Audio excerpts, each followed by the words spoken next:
fais du sport, tu fais attention à ce que tu manges, et pourtant, tu as du mal à perdre du poids.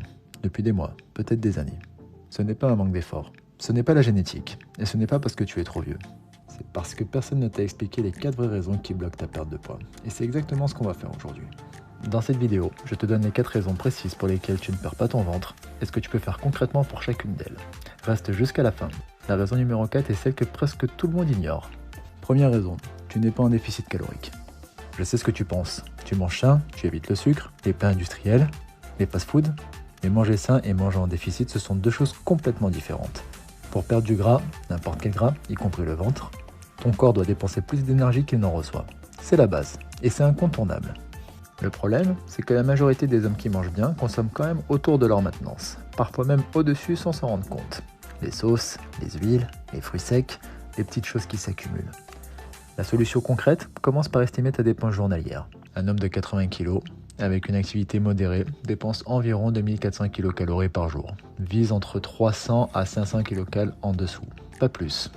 Un déficit trop agressif casse ton adhérence et détruit ta masse musculaire. Deuxième raison, ton niveau de stress chronique. Celle-là, personne ne te l'a dit. Et c'est probablement la plus importante si tu as 35 ans ou plus. Quand tu es stressé, boulot, famille, manque de sommeil, ton corps produit du cortisol. Le cortisol, c'est une hormone de survie. Et son effet direct, c'est de favoriser le stockage de gras, particulièrement où ? Au niveau abdominal. C'est pour ça que tu vois des hommes qui mangent peu, qui font du sport et qui ont quand même du ventre. Leur cortisol est chroniquement élevé. Ce n'est plus une excuse, c'est un levier. La solution concrète, le sommeil est ton outil numéro 1. 7 heures minimum.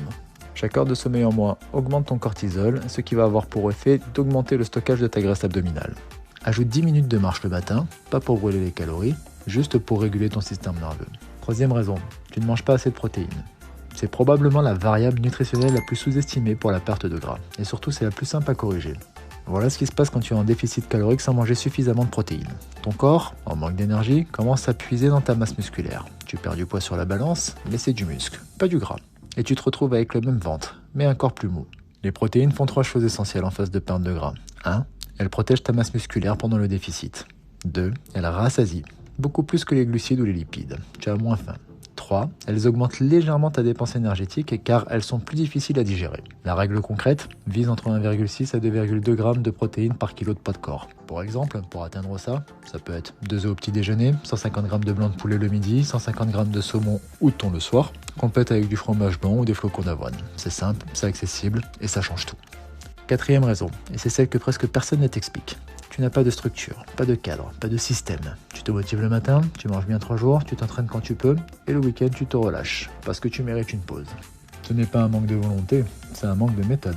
La perte de gras abdominal ne répond pas à l'intensité ponctuelle, elle répond à la constance sur la durée. Un déficit de 400 kcal pendant 90 jours vaut infiniment plus que des semaines à 1000 kcal de déficit suivi d'une semaine à tout relâcher.